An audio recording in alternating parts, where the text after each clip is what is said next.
For the Jewish Tanna sage, see Symmachus ben Joseph.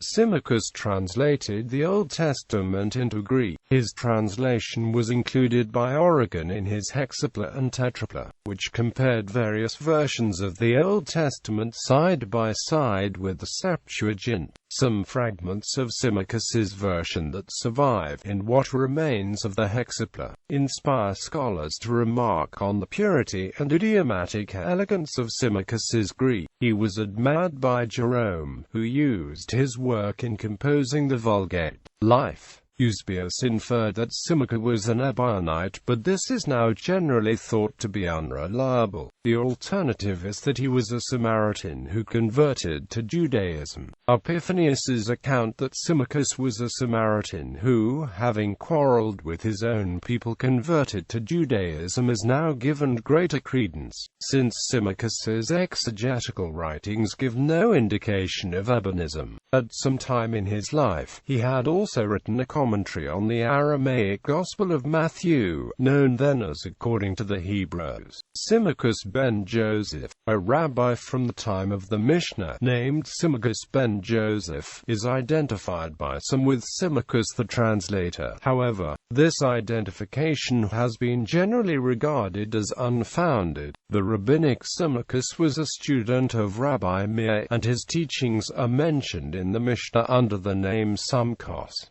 His translation, according to Bruce M. Metzger, the Greek translation of the Hebrew scriptures prepared by Symmachus followed a Therian method, the opposite of that of Aquila, for his aim was to make an elegant Greek rendering. To judge from the scattered fragments that remain of his translation, Symmachus tended to be periphrastic in representing the Hebrew original. He preferred idiomatic Greek constructions in contrast to other versions in which the Hebrew constructions are preserved. Thus he usually converted into a Greek participle the first of two finite verbs connected with a copula. He made copious use of a wide range of Greek particles to bring out subtle distinctions of relationship that the Hebrew cannot adequately express. In more than one passage, Symmachus had a tendency to soften anthropomorphic expressions of the Hebrew text. However, Symmachus aimed to preserve the meaning of his Hebrew source text by a more literal translation than the Septuagint. St. Jerome admired his style but faulted his translation in two areas important to Christians, saying that he substituted the Greek word niansis for parthenos in Isaiah chapter 7 verse 14 and Genesis chapter 24 verse 43.